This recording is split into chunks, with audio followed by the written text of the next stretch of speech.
Joined now by Toledo City Councilwoman Lindsay Webb, who is now pushing this new campaign to lower the number of Toledo City Council members. 9 is fine, I think, is the slogan they're using these days. Why do you think that the Toledo City Council needs fewer members? Well, this issue originally came up to the Charter Review Committee, and basically when the Charter Review Committee makes recommendations to change the charter, they ask City Council to push it through a vote of City Council and on to the voters so that the voters can decide. My thought process is, quite frankly, that the folks on City Council wouldn't be interested in cutting their ranks. So basically, we decided then to take it directly to the voters, and that's going to require a petition drive and so many valid signatures for us to get on the ballot in September. Okay, there's some worry out there that there might not be enough representation for the people here if you go from 12 to 9. Do you think that people in the city will still be represented if you go down to that number? I'm a strong advocate of the district representation. Basically, of course, just in the interest of fairness, you are a district councilwoman. That's right. And basically, what we are advocating for is 6 districts as they currently exist, and then 3 super districts. The super districts would be a coupling of 2 districts, and that coupling would be decided by the apportionment board. The apportionment board is going to meet in 2011, shortly after the census, so they'll redraw the districts and kind of make changes as it relates to population and other things. So they would decide which districts get coupled together. And the way I see it, and the others with me, is that basically they're going to be more responsive to the people that they serve. To give you an idea, I surveyed the folks that had been elected at large since 1993, since the inception of the strong mayor form of government. Okay. And here's the stark fact. No one's been elected out of District 4, Michael Ashford's district, and no one's been elected out of District 6.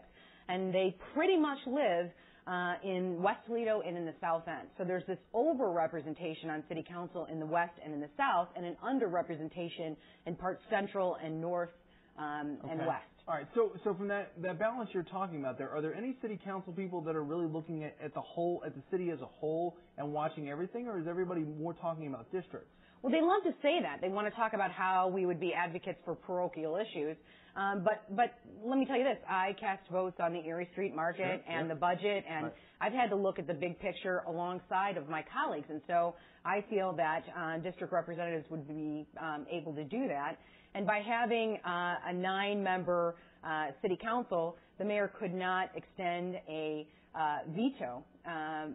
So basically then, because we have an odd number, city council would have to come to a consensus, and therefore I believe would be a stronger voice against whatever strong mayor we have. Okay, well, let me ask you that. Is that a way of trying to cut the mayor out of making decisions there in that situation? No, but what I think is it might be a culture, but there has been an imbalance of power as it relates between the mayor and city council.